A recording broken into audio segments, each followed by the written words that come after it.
Jealous SIL kidnapped my daughter to teach me a lesson because my baby would steal the attention from her miracle baby. But now she's spending her night in jail instead. I've been married to my husband, Lucas, for the past 5 years. We met through a blind date set up by our mutual friends. I have to admit, I was a bit skeptical about the whole idea of a blind date at first. The thought of meeting someone I knew nothing about and trying to make a connection seemed daunting. But from the moment I met Lucas, there was something between us that just clicked. What started as a casual evening turned into something much more significant. As we began spending more time together, it became clear that we shared a connection that went beyond the surface. There was a natural ease in our conversations, a comfort in each other's presence, and a growing list of things we found in common. It didn't take long for both of us to realize that what we had was special. Our relationship quickly grew from casual outings to something deeper and more meaningful.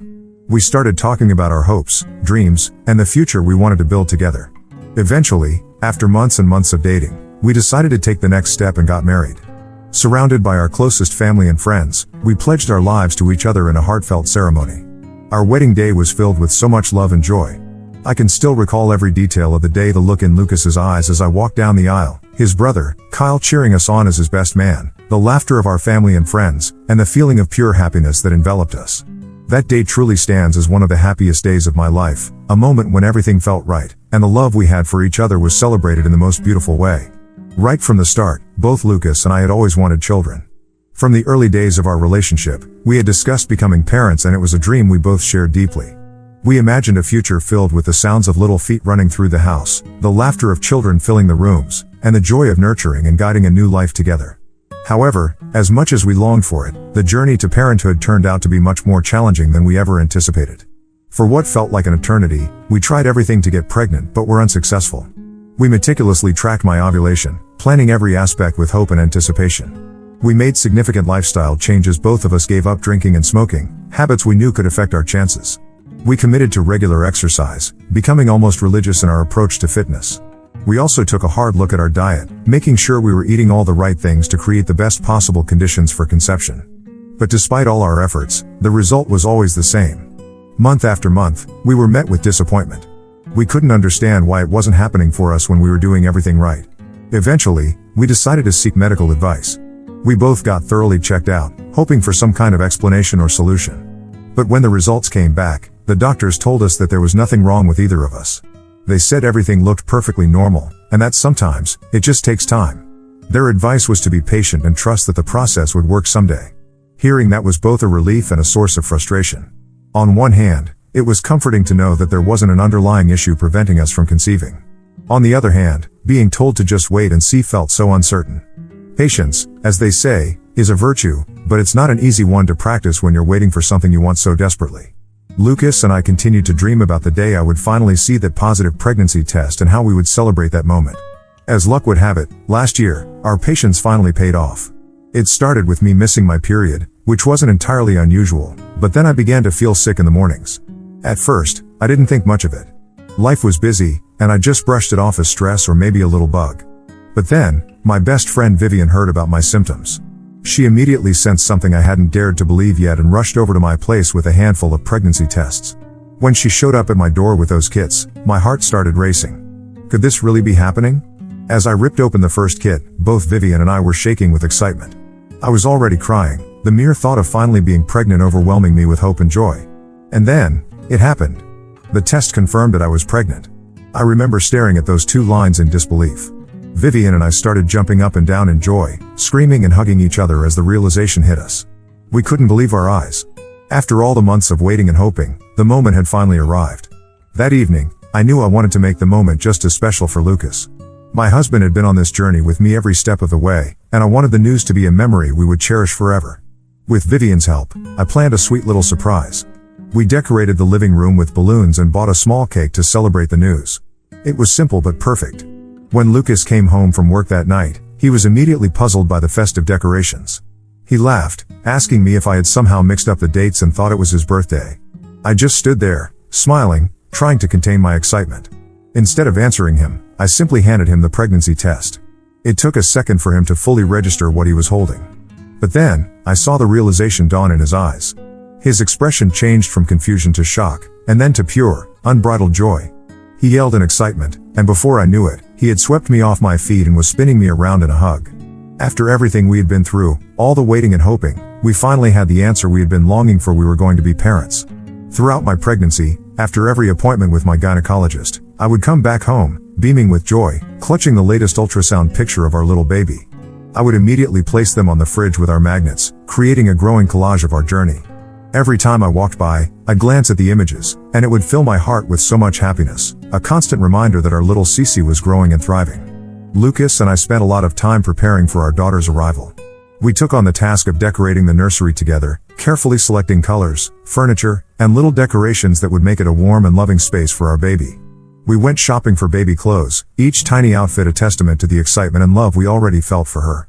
We also picked out strollers, car seats, and all the other essentials we'd need. Every decision was made with so much care and thought, imagining how it would all come together when Cece finally arrived. After reaching the 12-week mark, which felt like a significant milestone, Lucas and I decided it was time to share the news with our families. We wanted to do it in a way that felt special and personal, so we planned a small dinner at our place. We invited only our closest family members, under the pretext of a casual gathering. No one had any idea what was coming, and we were so excited to see their reactions. The evening of dinner arrived, and the house was filled with the warmth and chatter of family. As I looked around, I noticed that Lucas's younger brother, Kyle, had arrived with his girlfriend. I was a little surprised, to be honest. We had specifically mentioned that this was going to be a gathering of family members only, and it threw me off that he had brought a random woman without checking with us first. But knowing Kyle and his spontaneous nature, we decided not to make a fuss about it and just let it go. Kyle introduced his girlfriend, Jasmine, to everyone at the dinner. She was a divorcee with a child from her previous marriage, and it was obvious that she was significantly older than Kyle. They had apparently met at the gym recently and hit it off. Throughout the evening, both Kyle and Jasmine kept behaving like horny, little teenagers. They kept grabbing each other, kissing, and making noises that were hard to ignore, especially in front of everyone. It was more than a little uncomfortable, and I could sense that I wasn't the only one who felt that way. Despite this awkwardness, I was determined not to let it derail the evening. As we all sat down for dinner, Lucas and I exchanged a glance, silently agreeing that it was time. We stood up, and Lucas cleared his throat to get everyone's attention. "We have something to share with you all," Lucas said, his voice full of excitement. With that, I brought out the collection of ultrasound pictures that I had been collecting. As I held them up for everyone to see, I announced with a smile, "We're pregnant." For a moment, there was silence as everyone looked at our faces, processing what we had just said. Then, the room exploded with joy. Everyone jumped up from their seats, rushing to hug us, congratulate us, and share in our happiness. The atmosphere was suddenly electric with excitement and love. Lucas's parents were especially thrilled. This was going to be their first grandchild, and I could see the pride and happiness shining in their eyes. They had known how hard we had been trying, and this news meant the world to them. My own mother was in tears as she hugged me tightly. "Are you okay, sweetheart?" she asked, her voice choked with emotion as tears streamed down her face. I nodded, smiling through my own tears. "Yes, Mom. I'm more than okay." My brother and his wife hugged Lucas and me, expressing how thrilled they were that we were finally going to be parents. They couldn't wait to help us out and share tips for being first-time parents. I confessed how nervous I was and how I kept overthinking every decision. My brother reassured me that he felt the same way before my niece was born, and his wife nodded in agreement. In that moment, nothing else mattered but the love and support of our family. This was what Lucas and I had dreamed of, and now, surrounded by the people we cared about most, it was all coming true. The evening had been filled with so much joy, but there was one person who stood out like a sore thumb: Jasmine. While everyone else was celebrating and sharing in our happiness, Jasmine sat motionless in her chair, glaring at us with a look of unmistakable anger. Her reaction was so starkly different from everyone else's that it was impossible not to notice. I couldn't help but feel a bit uneasy about it. When Kyle came over to hug me, I took the opportunity to quietly ask him what was going on with Jasmine. I wondered if we had somehow offended her, though I couldn't think of anything that might have caused such a reaction. But Kyle just shrugged it off, telling me it wasn't a big deal. He seemed completely unconcerned, as if her behavior was something he was used to. As the evening progressed, we all moved to the living room to enjoy dessert and wine. Naturally, I refrained from drinking, and Lucas joined me in solidarity, choosing not to drink as well. We all settled in, and the conversation naturally turned to babies and pregnancy. I shared details about the nursery we had been putting together, feeling proud of the little space we were creating for Cece. Throughout all of this, Jasmine had remained silent, barely participating in the conversation. But then, out of nowhere, she suddenly spoke up, asking if she could see our nursery. Her request caught me a little off guard, but I didn't see any harm in it. After all, she was a parent herself, and I thought perhaps she might have some helpful suggestions or tips. So I nodded and told her she was welcome to take a look, and I escorted her to the nursery. As we entered the room, I watched her closely and noticed that she didn't seem impressed at all as she viewed the room. Instead, she started pointing out things she thought were wrong with our nursery. She criticized our choice of room, saying it was too well lit for a baby to sleep in, suggesting that we hadn't thought it through. I calmly explained that we were planning to install roll-up curtains to darken the room whenever the baby needed to sleep, but she barely acknowledged my response. Next, she had an opinion about why we had chosen to color the room yellow, instead of a more neutral color. I was taken aback and told her yellow is just a color and it had nothing to do with someone's gender anyway. Then, she turned her attention to the baby clothes we had neatly arranged in the drawers. She scoffed at them, remarking that her son had never liked clothes like these and that we should have consulted other parents before buying what she called cheap knockoff versions. Her tone was dismissive and condescending, and it took me by surprise. Up until that moment, I had been trying to be polite, assuming she might just be a bit blunt, but this crossed a line. I couldn't hold back anymore. "What the hell are you talking about?" I asked her, unable to hide the frustration in my voice. Her words stung, especially after all the effort Lucas and I had put into making everything perfect for our baby. It was clear she had no intention of offering any constructive advice. Instead, it seemed like she was deliberately trying to undermine the happiness of the evening. Just as Jasmine was about to respond, my mother and mother-in-law walked into the nursery, their faces lighting up as they admired the room. They began to gush over how beautiful everything looked, and for a moment, their warmth and praise filled the room, softening the tension that had been building. However, I wasn't ready to let the issue with Jasmine slide.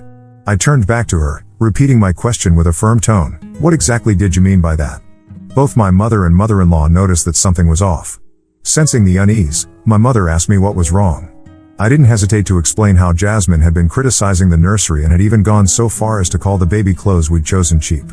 Both of them were taken aback by this, clearly surprised that someone would be so openly critical, especially during such a special time.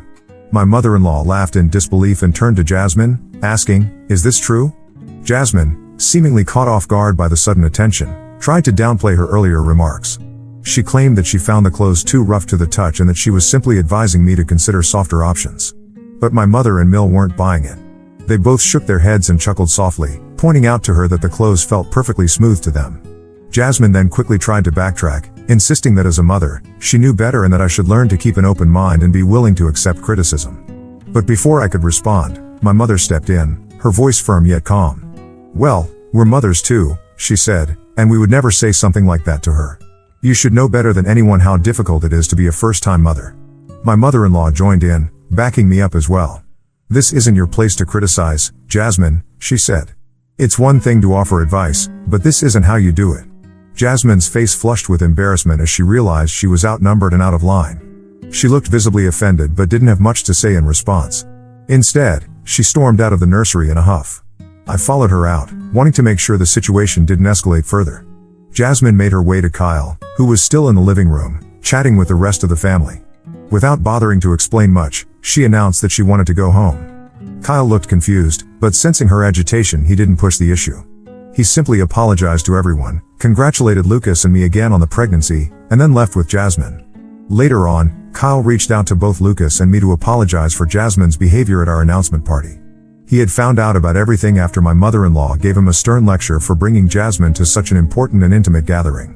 I knew this situation wasn't really Kyle's fault, so I forgave him without hesitation. He seemed genuinely concerned and wanted to clarify why Jasmine might have behaved so oddly. Kyle explained that Jasmine had experienced trauma related to pregnancy in the past. It turns out Jasmine got pregnant with her son when she was just 16 years old. Later, after marrying her husband, they had hoped to have more children but faced complications. After years of trying to get pregnant, the emotional strain took a significant toll on their mental health and eventually led to the breakdown of their marriage. According to Kyle, other women's pregnancies were still a sore spot for Jasmine, which might explain her negative reaction to our celebration. As a fellow woman, I felt bad for Jasmine. I could empathize with the pain and disappointment she must have gone through, and I understood that these experiences had left her with emotional scars. However, while I sympathized with her situation, I couldn't ignore the fact that her comments at our announcement party were inappropriate and hurtful. So, I decided that it would be best to maintain a healthy distance from her at future family gatherings, to protect the positive atmosphere I wanted to keep around our growing family. Kyle and Jasmine continued to date, and on the day I gave birth to Cece, Kyle called and asked Lucas if he could bring Jasmine over to see the baby. Although we had our doubts, Lucas and I begrudgingly agreed, hoping that perhaps things would be different this time. Unfortunately, this proved to be a mistake. As soon as Jasmine saw our baby, she immediately commented on how little hair our newborn had, suggesting that this was a sign her hair would be super thin as she grew up. Her words felt like a direct hit, and I could see the irritation on Lucas's face as well. This comment was another unnecessary and insensitive remark during what should have been a purely joyful moment. Kyle, sensing the tension in the room, didn't let Jasmine stay long. After offering their congratulations, they both quickly left. This year, Kyle surprised us all with the announcement of his wedding to Jasmine. The news was met with some mixed feelings, particularly from my mother-in-law. She was openly disappointed with Kyle's choice to marry Jasmine, having never wanted her to become a part of the family. It turns out that my mother-in-law and Jasmine had been clashing for months. Knowing my mother-in-law's usually warm and kind demeanor, I knew that Jasmine's behavior was likely the source of their ongoing tension. When Lucas called Kyle to discuss the sudden wedding, since he believed that this was happening a bit too fast, Kyle confessed to him that Jasmine was actually 4 months pregnant. Apparently Kyle had only discovered this 2 months prior and had kept it a secret as they didn't want to be judged before they got married. Kyle expressed that he wanted to marry Jasmine before the baby was born, which was understandable given their circumstances. However, during the actual preparations for the wedding, Jasmine threw a fit while trying on wedding dresses because she couldn't fit into any of them. She had gained weight during her pregnancy, which made it difficult for her to wear her dream dress. Kyle tried to convince her to wear something much more comfortable, but she was adamant about the dress. In the end, she demanded that Kyle change the wedding date. Originally, the wedding was planned to occur before the baby's arrival, but it was now pushed to a month after the baby was due so that Jasmine could have time to lose some of the weight she had gained. Despite the frustration that the change of plans might have caused, everyone understood that this was Jasmine and Kyle's special day, and they had every right to choose a date that made them feel comfortable. A month ago, Jasmine gave birth to her daughter, and Lucas and I had even gone to the hospital to congratulate her and Kyle about the baby. For their approaching wedding, Lucas was going to be Kyle's best man. We were not comfortable leaving Cece behind for the entire day, so we decided to take our daughter with us. My mother-in-law and I discussed it, and we agreed that we could handle taking care of Cece between us. I did try looking into hiring a babysitter for the hotel room at first, but with the rising concerns about child abductions, I felt more comfortable having a known family member look after Cece instead. During the reception, I was planning not to drink and would retire early to our room anyway, ensuring Cece was well cared for throughout the evening. However, about a week before the wedding, Jasmine called me. During our conversation, Jasmine asked me if I would be bringing Cece to the wedding. I confirmed that I would and went on to share our plan to manage Cece's care throughout the evening. To my surprise, Jasmine interrupted me and said she didn't want Cece at the wedding. I was taken aback and asked her why. Jasmine told me that she only wanted her miracle baby to be the center of attention and that having Cece there would divert attention away from her. I tried to explain that everyone had already met Cece and that no one could ever take any attention away from her on her wedding day. But Jasmine was insistent, and she became increasingly upset. She told me that if I couldn't respect her boundaries, then I wasn't welcome at the wedding. The situation eventually escalated into a huge argument involving Jasmine, Kyle, Lucas, and my mother-in-law. Kyle reached out to me, apologizing for Jasmine's behavior and clarifying that I was still very much invited to the wedding. He urged me not to take Jasmine's words too seriously and assured me that I was free to bring Cece. I was so pissed at Jasmine that I had half a mind to refuse to go to their wedding, but I knew that it was important to support Lucas and be there for his brother's wedding. So, I decided to put my feelings aside and go to the wedding, focusing on making the best of the situation for the sake of family harmony. This now brings us to the situation that occurred. During Kyle's and Jasmine's ceremony, a few relatives couldn't help but admire Cece, cooing over her and noting how cute she looked. Jasmine would occasionally shoot me a disapproving glance whenever our eyes met. It was clear that she still hated the fact that I had brought Cece to her wedding, even though her baby was clearly the star of the event and I was making no effort to steal the spotlight. When the celebration moved on to the reception area, my mother-in-law, Lucas, and I took turns looking after Cece in our hotel room, just as we had planned. Although my mother-in-law got a bit tipsy as the evening progressed, Lucas and I abstained from drinking completely, so we could focus on taking care of Cece. In the middle of the reception, I noticed my mother-in-law, who was supposed to be with Cece at that moment, coming down to our hotel room, frantically searching for me. Something about her demeanor made my heart race. I rushed over to her to find out what was wrong, and Lucas, sensing that something was amiss, followed closely behind. My mother-in-law's voice trembled as she whispered that Cece was missing. My heart felt like it had dropped to the floor. Lucas asked her what she meant by missing since he had just left our daughter in her care in the room. This is when my mother-in-law confessed that Jasmine had come into the room shortly after he had left. Both of them were talking and at one point, my Mill had to use the washroom, but when she came out, both Cece and Jasmine were gone.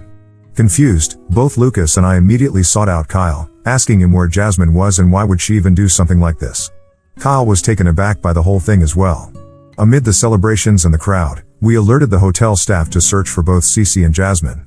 The staff sprang into action immediately, but despite their efforts, there was no sign of either of them, even after an hour. This is why I felt compelled to call the police. Kyle tried to reassure me that I should not involve the authorities, insisting that Jasmine would not do anything to harm Cece, but my fear and anxiety were overwhelming.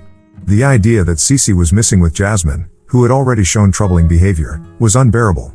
When the police arrived, we provided statements and described the situation, all while trying to keep our composure. The wedding guests also began to notice something was wrong, and the atmosphere shifted from celebration to concern. Then, a hotel staff member arrived, announcing that Cece and Jasmine had been found in the back of the hotel. We rushed out with him, my heart pounding with dread.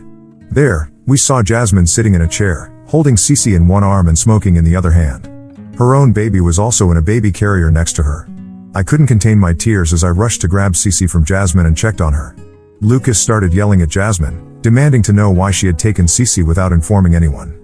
Jasmine's response was that she simply wanted to help out my mill and she was our family now anyway. My mother-in-law, now fully sober and frantic, screamed at Jasmine, explaining that Jasmine had no right to take our daughter without our permission and that she had knowingly disappeared when Mill was in the washroom.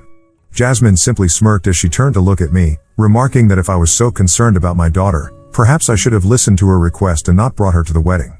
I was stunned, realizing then that she had in fact kidnapped my daughter deliberately.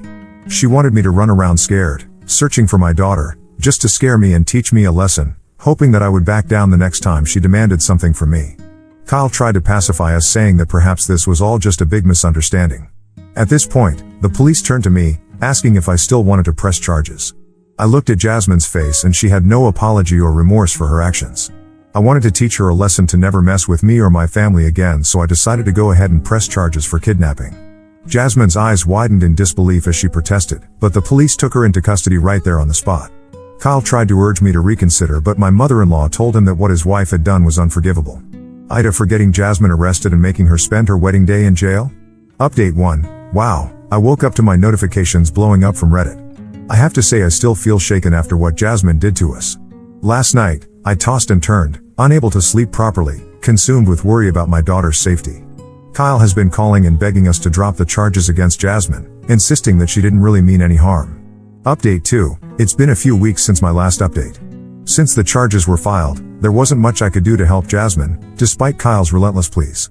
The evidence against her is compelling. The hotel's CCTV footage clearly shows her taking Cece out of the room, and Mill has given a statement confirming that Jasmine took Cece without her knowledge. Jasmine's case will proceed, with a hearing scheduled for next week. Meanwhile, Lucas and I had a heated argument with Kyle recently. He kept blaming us for putting his poor wife in jail and lamented how this was going to destroy her life.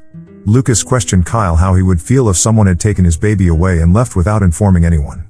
Kyle had no answers to that. Both Lucas and I have decided to cut him off for the time being since we are tired of his refusal to see how toxic his partner is. The rest of the family is just as disappointed in Jasmine and fully supports us.